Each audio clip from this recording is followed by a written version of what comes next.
Remove the case to see the inside of a system unit.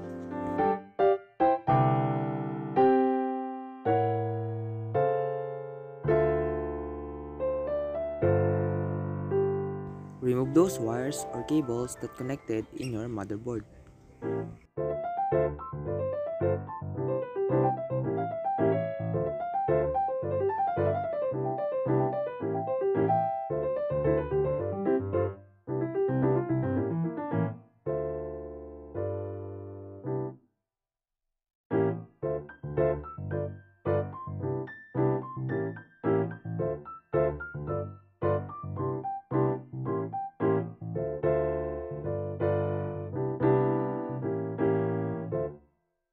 Remove the power supply.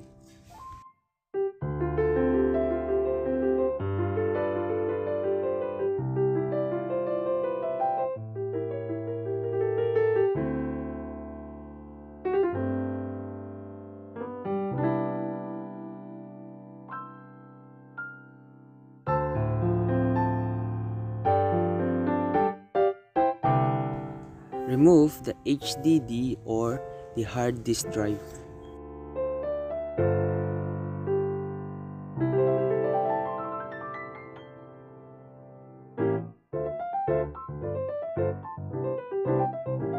Remove the random access memory or RAM.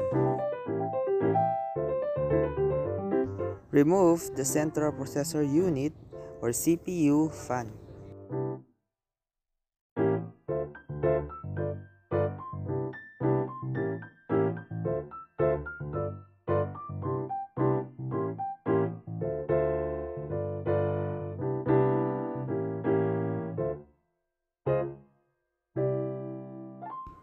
Last but not the least, remove the body of a system unit, the motherboard.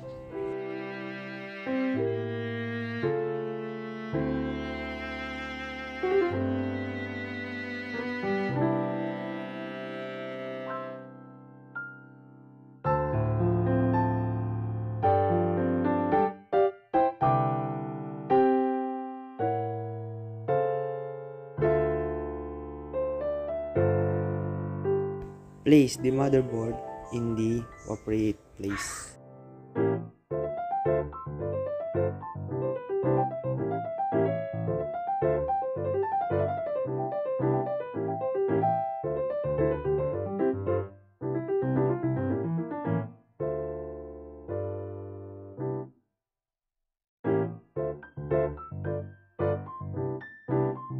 Place the central processor unit or CPU fan to its right position.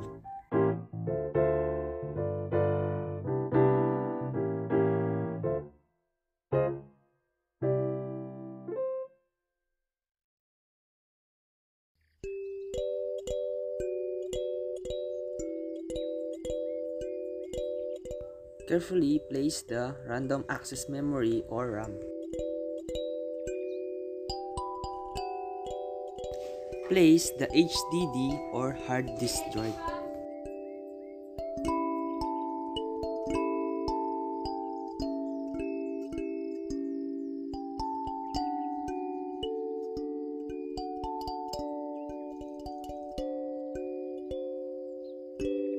Place the DVD read-only memory or ROM.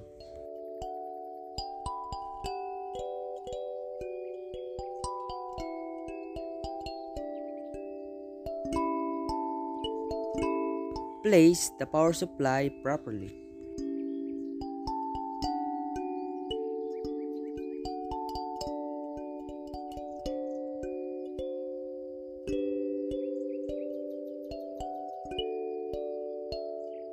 Put back the wires or cables where they belong.